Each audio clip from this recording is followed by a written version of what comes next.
The internet gives us the ability to craft our ideal personas, but to what extent can we control who we are online, and to what extent are we bound by who we are in the real world? Inherently, we want to be more like ourselves. We want to be healthier, we want to be better, but better versions of who we actually are. I represent my identity with 3 different aspects of my life online. Firstly, I use it for my personal life to stay connected with my family, friends, and peers through social media platforms such as Facebook and Instagram. Now, as you can see from this Facebook timeline here, where I first started in 2007, this is where I upload photos, update statuses, comment, chat, and create events in a manner to stay connected with my private network. This first aspect of using the web for my life usually entails a much more casual and personal version of my life, where the network is mostly made up of people from my hometown area, high schools, Rutgers University, and my church metro community. And through these social media platforms, my network can see my daily motion, interests, influences, my personality and thoughts, and essentially get the best glimpse of who I am. Furthermore, I may use Facebook and Instagram for promoting business, events, entertainment purposes, or professional employment uses. For example, all business students know that the first most crucial step in business is how one markets him or herself.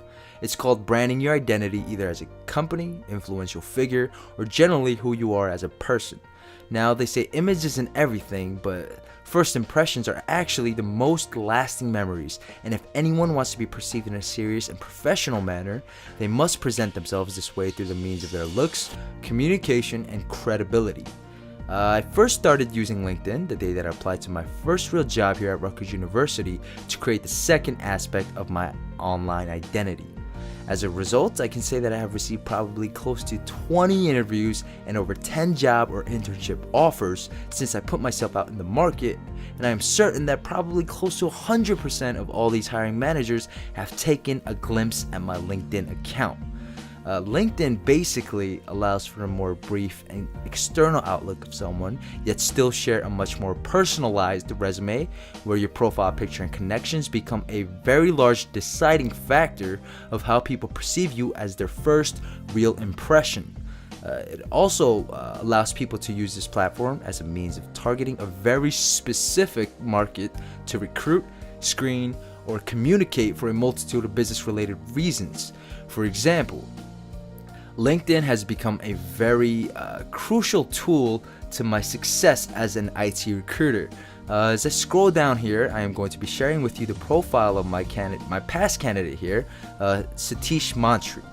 Now, Satish was someone I kept in contact for a little over a month and have gotten him multiple interviews at Bridgewater Associates, Bloomberg, JPMC, KPMG, and Morgan Stanley. Unfortunately, he decided it was best for him to stay at his initial company at Fannie Mae, but we still keep in touch, as I promised him that I'll be his eyes and ears out in the job market for any other potential opportunities that may be of any interest to him. On the other hand, I have a very specific target audience that absolutely does not include anyone from my professional network.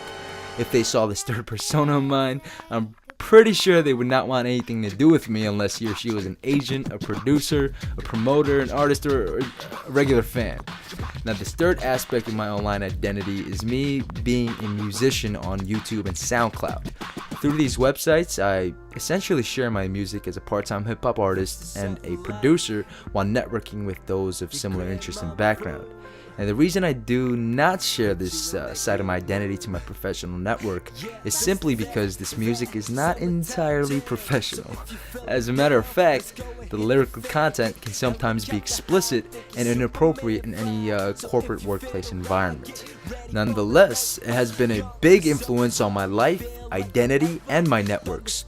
Now, if somebody did not know who I was and, hypothetically speaking, came across my YouTube page and then an hour later saw my LinkedIn profile page, he or she would probably never assume that we were the same people. This is why planning on how you formulate and present your online identity is so vital to the way the world perceives you on and offline. Because going on the web is more than just like going to Las Vegas. Because although you can be whoever you want and however you want, depending on your network and target audience, of course, your actions will most definitely affect you in the real world.